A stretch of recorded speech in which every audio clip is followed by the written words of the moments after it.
Hi, I'm Hull History Nerd, and on today's episode of History of Hull we're going to be taking a look at the city's old tram network.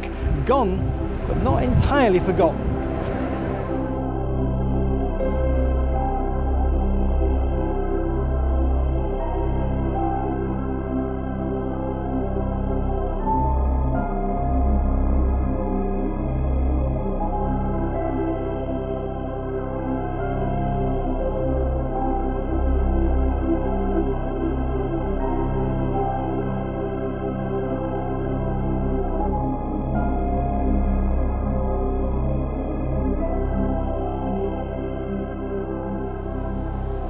So it may come as a surprise to you to learn that of the many inventions of the industrial age, trams isn't an idea that originated in Britain.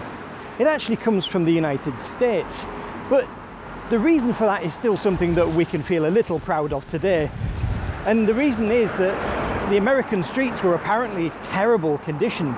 If you were riding in a horse bus or a horse carriage along the streets of, say, New York, you were in for an absolute nightmare of ride quality.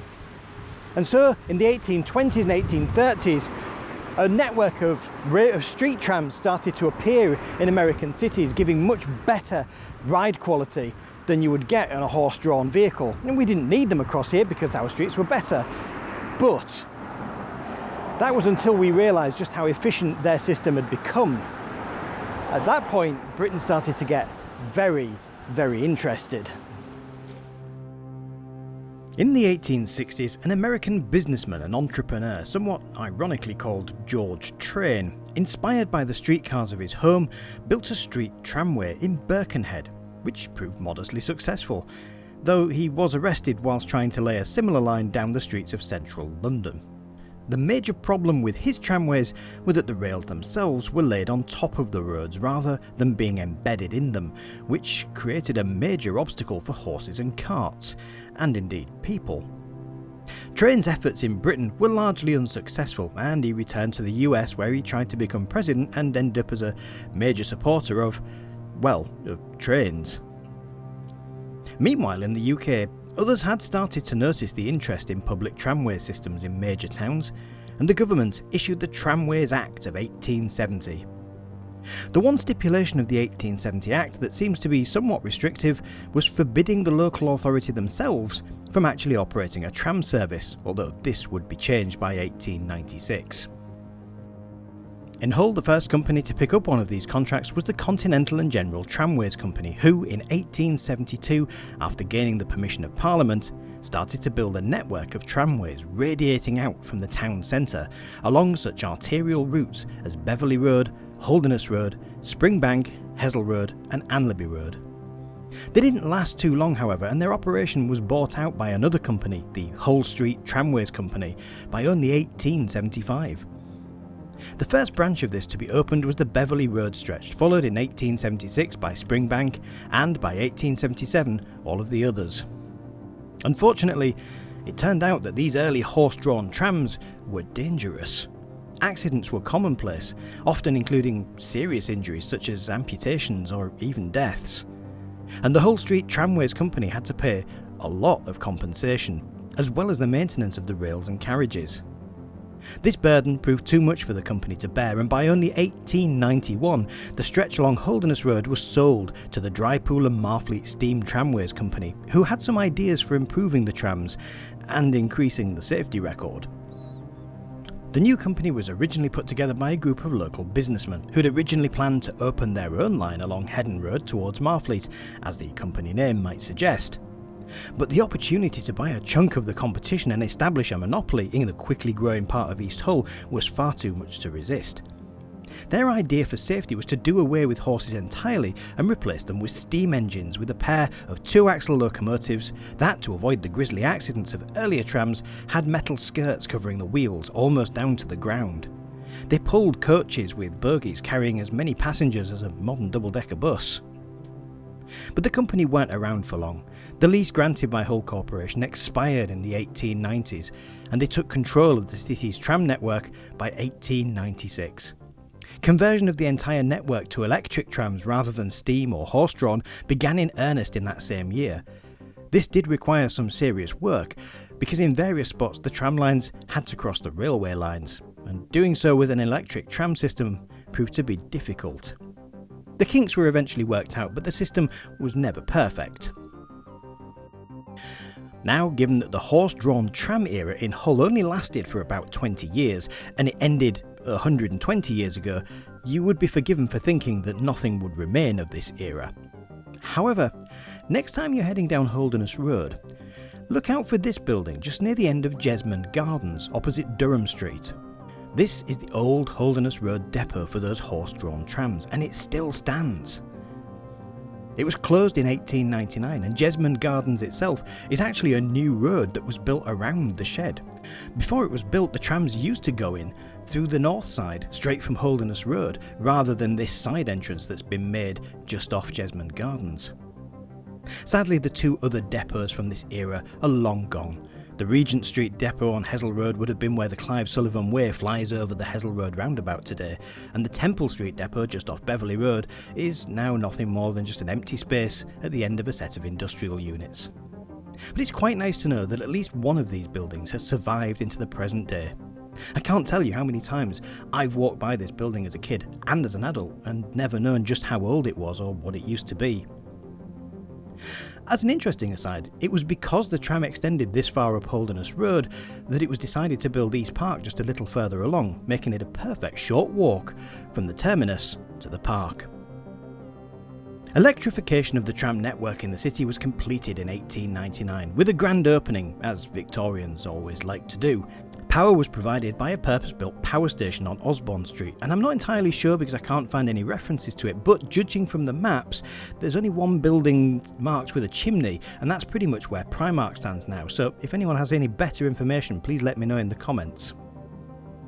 From the late 1890s through to the 1920s, the whole tram system was expanded, and it's at this point that we see the trams have a distinct effect on the shape of the city's roads. The older tram lines had been built on already existing, somewhat narrow streets, but the increasing amount of road traffic, not just horse-drawn cars, but as the 20th century rolled on, bicycles and early motor vehicles, as the city got busier, were making those roads increasingly congested. If you live in Hull, you might have noticed that at a certain distance from the city centre, all of Hull's main roads suddenly develop into dual carriageways with a broad green space between the lanes. And that's because when the Hull Corporation were expanding the tram network, they accommodated it within their expanding road network. A much easier task, as these areas were not yet crammed with new buildings, forcing the road into a narrow space. They could spread the lanes out, and the centre areas that today house grass, flower beds and trees were reserved for the use of the trams. All the lines and the halts would be located in this central reservation, while two whole lanes of road traffic happily wandered past on either side. And Hull was expanding hugely during the 1920s, partly as a result of the slum clearances.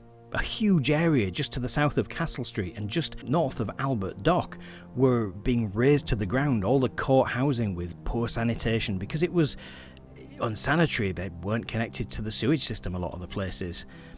It was a root cause of many of Hull's cholera outbreaks. The people who lived here needed to live somewhere, and an enormous housing building project was initiated in the 20s. All the way along Holderness Road, all the way up Cranbrook Avenue to North Hull Estate, all the way westwards out at Gypsyville, new houses were being built and Hull was expanding incredibly quickly beyond its old boundaries.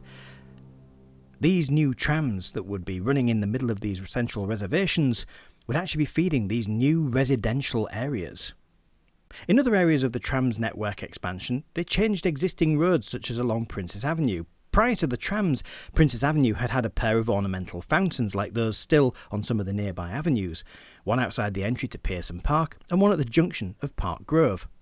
Whilst the tram lines originally went around the fountains, by 1926 the road traffic was so much busier that the trams needed to stay in the centre of the road, and both were removed so that the tracks could be straightened. The spaces around them persist to this day in the shape of the pavement and buildings around them. Now occasionally this road system that was developed in the early 20th century butted up against structures that had been built much earlier, whether they were buildings or, like behind me here, the bridge over the Springbank West for the Hull and Barnsley Railway. Now that was built in the 1880s, so it was built at a time long before trams and traffic were competing on the roads. As a result, it was built simply to pass over Springbank West as it was then, which was effectively nothing more than a dirt track on the way out towards Kirkella and Willoughby. And as a result, the dual carriageway gets pinched off as it goes underneath the bridge. In a way, the widening of Hull's roads provides another kind of tree ring of Hull's growth, alongside the old Victoria Dock branch line built in the 1840s around what was then the outside of the town, and the Hull and Barnsley railway line built in the 1880s around what was then the outside of the town.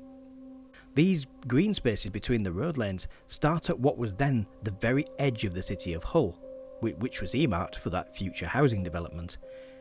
Not every one of these dual carriageway roads actually got to carry a tram line. The corporation may have felt as if they were future-proofing the roads by building in space for tram lines, but they underestimated just how quickly those trams would be replaced by trolleybuses. Only a few years after the last tram expansion during the 1930s, trolleybuses began to make their appearance. They had many advantages over the trams. No rails meant cheaper infrastructure. They could steer around other road vehicles in the tighter city centre streets, and they could be wired to go along more small roads. The Osborne Street power station was sold in 1930, and electricity instead purchased from the corporation power station on Skulcoats Lane. The tram's fate was sealed. The last car ran in June 1945, and the rails were pulled up or buried in tarmac beneath the roads. Now, if you know where to look, there are still some pieces of evidence of Hull's tram network around. We've already seen the horse-drawn tram depot at Jesmond Gardens on Holderness Road, but here, just along Anlaby Road, is the remains of the old Wheeler Street depot. This used to be a place where the trams would come and rest up for the evening. And it was one of many depots around Hull. This is the only one of which there are substantial remains left. These walls, for instance, and right at the back, a huge space which used to be enclosed as the actual main tram shed, which now is simply open space and wasteland, which is earmarked for development. But throughout it, you can see the tram lines all over the floor, and you can see the beautiful glazed tiles on the walls, and you can even, in the main building, still see the remains of what used to be the bathroom. And here, right on Anlaby Road itself, is probably the most public view of what's left of Hull's tram network. These lines running through the cobbles as if they were going to head on out to Anlaby Road, but which stop abruptly here. Also, here on Cottingham Road, just down a street called The Trees, near the junction with Clough Road and Beverley Road, is what's left of the office part of the Cottingham Road depot, the actual shed long gone, having been redeveloped as housing along this new street, a street that would have run right through the middle of the depot. These two remnants of the tram network fared far better than any of the other depots on the network. The Stepney Lane depot, which was replaced by the Cottingham Road site, now lies under the grass of a sports field. The Holderness Road depot, originally near Aberdeen Street, is pretty much now the entrance to the Morrison's supermarket, and the large Liverpool Street depot off Hessel Road is pretty much a Starbucks after the extensive redevelopment of the area. Trams were an odd interlude in the history of public transport, and given the teething problems they had in the early days with safety and not being easily able to cross railway lines, it's perhaps easy to see why trolleybuses won out, and indeed why later diesel-driven buses were seen as superior. But in the increasingly green-oriented world, modern tramways are resurfacing all over the country, and successfully too in cities like Nottingham, Manchester, Newcastle and Edinburgh. These tramways had almost 300 million journeys a year, despite only existing in 6 of Britain's cities, none of which were London, by the way. And tram networks have been making a huge resurgence in Europe over the last few decades, with networks in Rome, Amsterdam, Paris and Prague, to name but a few. Some countries even have tram lines still running that date from the 1900s. 21st century road traffic has slowed buses and cars to a crawl at busy periods, whilst in those cities that have them, the trams glide effortlessly through the traffic jams. Perhaps this old Victorian system might end up being the future of public transport after all.